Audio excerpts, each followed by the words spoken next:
സെക്രട്ടേറിയറ്റിന് മുന്നിൽ ആശാവർക്കർമാരുടെ സമരം ഇന്ന് 52ാം ദിവസത്തിലേക്ക് കടന്നിരിക്കുകയാണ്. കേന്ദ്ര ആരോഗ്യമന്ത്രിയുമായി ചർച്ച നടത്തിയ ശേഷം മന്ത്രി വീണ ജോർജ് ഇന്ന് തിരികെ എത്തും. വരും ദിവസങ്ങളിൽ ആശാവർക്കർമാരുമായി ആരോഗ്യമന്ത്രി വീണ്ടും ചർച്ച നടത്തും. ഡാൻ കുര്യൻ വിവരങ്ങളുമായി ചേരുന്നു ഒരിക്കൽ കൂടി തിരുവനന്തപുരത്ത് നിന്ന്.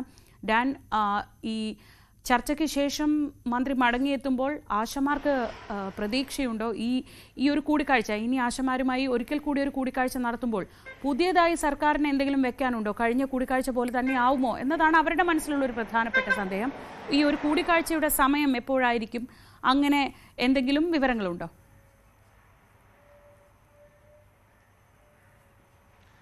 അത് സംബന്ധിച്ചുള്ള വിശദാംശങ്ങളൊന്നും ഇതുവരെ മന്ത്രിയുടെ ഓഫീസിൽ നിന്ന് വ്യക്തമാക്കിയിട്ടില്ല. എന്തായാലും ഉടൻ തന്നെ 2 ദിവസത്തിനകം അങ്ങനെ ഒരു കൂടിക്കാഴ്ച നടന്നേക്കുമെന്നാണ് സൂചന. ഒരുപക്ഷെ കേന്ദ്ര ആരോഗ്യമന്ത്രി JP നദ്ദയുമായി നടത്തിയ ചർച്ചയിൽ ഇൻസെന്റീവ് വർദ്ധിപ്പിക്കുന്ന കാര്യത്തിൽ ശുഭകരമായ ഒരു തീരുമാനങ്ങൾ ഉണ്ടായേക്കുമെന്ന് വീണ ജോർജ് തന്നെ പ്രതീക്ഷ പ്രകടിപ്പിച്ചിരുന്നു. ഒരുപക്ഷെ അതുമായി ബന്ധപ്പെട്ട കാര്യങ്ങൾ ആശാവർക്കർമാരെ അറിയിക്കുക എന്ന ലക്ഷ്യം കൂടി ഈ ഒരു കൂടിക്കാഴ്ചയിൽ ഉണ്ടായിരിക്കാം. അങ്ങനെ ഒരു നടപടി ഒരു കൂടിക്കാഴ്ച നടത്തുമ്പോൾ ആദ്യമായിട്ടാണ് ഉണ്ടാകുന്നത്. ഇതിനു മുൻപും കഴിഞ്ഞ ദിവസം തുടർച്ചയായി NHM ഡയറക്ടറും അതോടൊപ്പം തന്നെ ആരോഗ്യമന്ത്രിയും ഈ സമരസമിതി നേതാക്കളുമായി ചർച്ച നടത്തിയിരുന്നു. അപ്പോഴൊന്നും സമരത്തിൽ നിന്ന് പിന്മാറണം എന്ന് പറയുന്നതല്ലാതെ ഒരു ഒത്തുതീർപ്പ് ഫോർമുല അവിടെ ക്രിയേറ്റ് ചെയ്യപ്പെട്ടിരുന്നില്ല. പക്ഷേ ഇനി അങ്ങോട്ട് അതിന് പകരം അവർ മുമ്പോട്ട് വെക്കുന്ന ആവശ്യങ്ങളുടെ ഒരു ഇടപെടൽ നടത്തുന്നുണ്ടെന്ന് ബോധ്യപ്പെടുത്തിക്കൊണ്ട് ഈ സമരം ഒത്തുതീർപ്പിലേക്ക് നീങ്ങണമെന്നൊരു നിലപാട് ആരോഗ്യമന്ത്രി വീണ്ടും ഈ സമരസമിതിക്ക് മുൻപിൽ ആവർത്തിക്കാനാണ് സാധ്യത. എന്തായാലും ആരോഗ്യമന്ത്രി ചർച്ച നടത്തുമെന്ന പ്രസ്താവനയെ സ്വാഗതം ചെയ്തുകൊണ്ട് ഇന്നലെ വാർത്താക്കുറിപ്പിൽ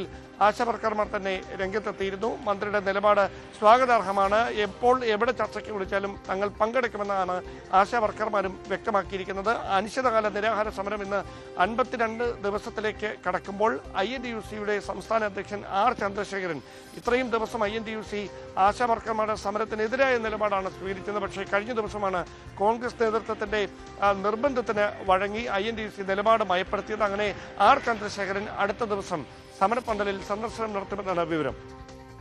ഡാൻ കുര്യനാണ് വിവരങ്ങൾ നൽകിയത് തിരുവനന്തപുരത്ത്.